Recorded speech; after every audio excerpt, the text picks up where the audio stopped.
نہ صرف ایک OIC کا اجلاس ہوا بلکہ وہاں پر ایک الائنس آف سویلائزیشن ایک UN اسٹیبلشڈ ایک گروپ ہے، اس کی بھی میٹنگ ہوئی جس کے اندر یہ اس کے اوپر بات چیت ہوئی. اس میں جو ایک پازیٹیو ڈیولپمنٹ ہوئی ہے وہ یہ ہے کہ ایک تو تمام ممالک نے، چاہے وہ اسلامی ممالک تھے یا باقی ممالک تھے، انہوں نے اس بات کو بہت ہی کنڈیم کی. آج کل ایک چل پڑی ہے ایک ویو اسلاموفوبیا کی. اور دوسرا ایمفیسائز کیا گیا کہ یونائٹڈ نیشنز اس سلسلے میں ایک بھرپور قدم اٹھائے. UN نے اس سلسلے میں کچھ اقدامات بھی کیے ہیں. مثلا انہوں نے ایک 15 مارچ کو ڈکلیئر کیا ہے as a UN day for Islamophobia, تاکہ اس کو کنڈیم کیا جائے پوری دنیا کے اندر. دوسرا یہ ہے کہ اس جو ایک وہاں پر جو انٹریکشن ہوا اس کی ایک جو اہم ڈیولپمنٹ جو سامنے آئی وہ یہ تھا کہ ڈنمارک نے ایک بل آلریڈی انٹروڈیوس کر دیے ہے اپنی پارلیمنٹ میں، تاکہ اس کو اسلاموفوبیا یا برننگ آف قرآن کو یا جو اپنے جو یا قرآن یا باقی کوئی جو ہولی بکس ہیں ان کو کرمنلائز کیا جائے. اور دوسرا یہ ہے کہ اس کی ڈنمارک کی تقلید کرتے ہوئے بے شمار ممالک کے نے بھی اس پہ سوچ بچار شروع کر دیا ہے کہ کس طریقے سے وہ بھی اس کو اپنے حصہ بنائیں. ہماری جو OIC سیکرٹری جنرل کے ساتھ ملاقات ہوئی ہے اس کے اندر بھی OIC آئندہ جو اپنے اجلاس کے اندر کچھ ایسے اقدامات اٹھائے گی جس کے تحت یہ کیمپین جو سی اسلاموفوبیا جو آج کل چل رہا ہے اس کے خلاف، اس میں میں سمجھتا ہوں کہ مزید اس میں تیزی آئے گی اور بہتر انڈرسٹینڈنگ ڈیولپ ہوگی اس کی.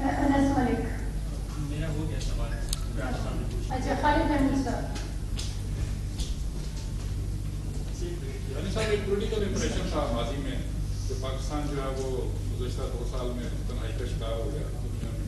کیا وہ امپریشن وہاں پہ کہیں نظر آیا ہے؟ دوسرا یہ بتاتے ہیں کہ آپ کی جو ملاقاتیں ہوئی اس پہ جو پاکستان کا جمہوری نظام ہے اس کے اوپر ان لوگوں کی کیا رائے ہے؟ یہ جو مجھے سوال کرتے ہیں مجھے تھوڑی سی حیرانگی ہوتی ہے کہ آئسولیشن کا شکار تو پاکستان بالکل ہی نہیں ہوا. اور اگر میں کہتا ہوں کہ جی میری کوئی 20 کے قریب فارن منسٹرز کے ساتھ ملاقات ہوئی تو اس میں چند فارن منسٹرز وہ تھے جن کے لیے ہم نے درخواست کی ان سے کہ جی وہ ہمارے سے ملاقات کریں. But majority of the foreign ministers جو تھے انہوں نے تو خود وہ اس خواہش کا اظہار کیا کہ جی وہ پاکستان کے فارن منسٹر سے ملے. اس کی وجہ یہ ہے کہ پاکستان کی ایک انٹرنیشنل آرگنائزیشن میں ایک خاص قدر و منزلت ہے. وہاں پہ جو ہمارے جو فارن آفس کے ڈپلومیٹک جو ہمارے پرماننٹ ریپرزینٹیو ہیں یا باقی آفسرز ہیں، I think they are playing a very effective role. اور چاہے OIC ہو چاہے یونائٹڈ نیشنز کی کوئی بھی کمیٹی ہو اس کے اندر ہمارا ایک بہت ہی اہم رول ہوتا ہے، چاہے ریفارمز کی ہو یا چاہے کسی بھی چیز کی ہو. تو وہ امپریشن بالکل نہیں ابھرا. دوسرا یہ ہے کہ پاکستان ایک ڈیموکریٹک ملک ہے. پاکستان اس بارے میں ہمیں کسی بھی طرح کی کسی کی بھی تشویش کا سامنا نہیں کرنا پڑا.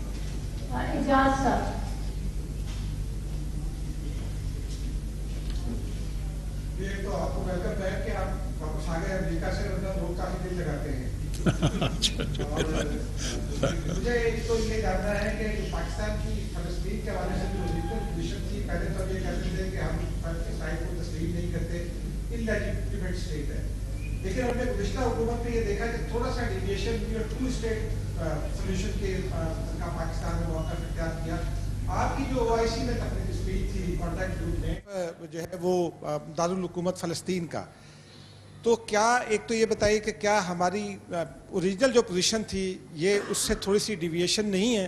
نمبر 2 مجھے افغانستان کے حوالے سے پوچھنا ہے کہ آپ امپورٹنٹ جگہ پر تھے، افغانستان کی سوائل ہمارے خلاف استعمال ہو رہی ہے. چترال کا واقعہ بھی آپ کے سامنے ہے، اس سے پہلے جو دہشت گردی کے دیگر واقعات ہیں. ہمارے ڈیلیگیشن نے بھی وزٹ کیا، لیکن افغانستان بار بار یہ یقین دلاتا ہے کہ پاکستان کے خلاف سرزمین استعمال نہیں ہوگی. اب آپ یہ بتائیے کہ اگر اس بار اس وعدے کی خلاف ورزی ہوئی تو پاکستان کا ریئیکشن کیا ہوگا، کن ٹرمز میں ہم رد عمل دیں گے؟ جی اسرائیل کے اوپر پوزیشنز تو میں نے اپنی واضح کر دی ہے بالکل. فلسطین کے اوپر بھی میں نے بالکل واضح کر دی ہے پورے دو ٹوک الفاظ میں کہ ہماری پوزیشن میں کوئی بھی تبدیلی نہیں ہے. تو اس بات کا میں دوبارہ اعادہ کروں گا کہ there is absolutely no change in Pakistan's foreign policy as far as Palestine is concerned. We have, as I mentioned earlier, we have stood with the people of Palestine. We are with them and we will continue to stand with them till such time they get their right to self-determination based on the, میں نے جو already کہا ہے کہ جو pre-1967 borders ایک independent جو state ہے which is according to the satisfaction of the Palestinian people. دوسرا جو آپ کا سوال ہے افغانستان سے ریلیٹڈ، تو اس میں میں سمجھتا ہوں کہ یہ جو دہشت گردی کے جو واقعات ہوئے ہیں پچھلے چند ہفتوں میں، اس کے بارے میں ہمیں تو بہت زیادہ تشویش ہے. اور اس کا میں ایک اور چیز بھی کہوں گا کہ نہ صرف پاکستان کو بلکہ پوری دنیا کو اس کی تشویش ہے اس کے بارے میں، اور وہ پوری دنیا کنسرن فیل کرتی ہے. لیکن ایک جو اچھی چیز یہ ہے کہ ان کے ساتھ ہمارا ایک ڈائلاگ بھی چل رہا ہے، اور جس کے ڈائلاگ کے اندر ہم نے ایمفیسائز بھی یہ اس بات پہ کیا ہے کہ جو افغانستان سے جو اٹیک ہو رہے ہیں پاکستان کے اوپر، یا وہاں پہ جو پریزنس ہے ویریس ٹیررسٹ گروپس کی، ان کو روکنا وہ افغانستان گورنمنٹ کی ذمہ داری ہے. اور یہ کہ ہماری ان سے توقع بھی ہے، یہ انہوں نے اپنے بائی لیٹرل بھی کمٹمنٹ ہے ان کی. اور اگر آپ کو یاد ہو کہ ابھی ریسنٹلی جو ٹرائی لیٹرل میٹنگ ہوئی تھی کچھ چند ماہ پہلے چائنا پاکستان افغانستان کی، تو اس میں بھی جوائنٹ اسٹیٹمنٹ کے اندر اس بات کی کمٹمنٹ کی گئی تھی کہ افغانستان کی سوئل کو استعمال نہیں ہونے دیا جائے گا پاکستان یا کسی اور ملک کے خلاف. اور یہ کمٹمنٹ بائی لیٹرل طور پہ بھی کی گئی ہے. تو مجھے امید ہے کہ افغان انٹرم ایڈمنسٹریشن اپنی اس جو کمٹمنٹ انہوں نے کی ہے اس کی پاسداری کرے گا آئندہ بھی، اور جس قسم کے واقعات ہوئے ہیں پچھلے چند ہفتوں میں اس قسم کا کہ دوبارہ ریپیٹ نہیں ہوں گے. محمد ناظم.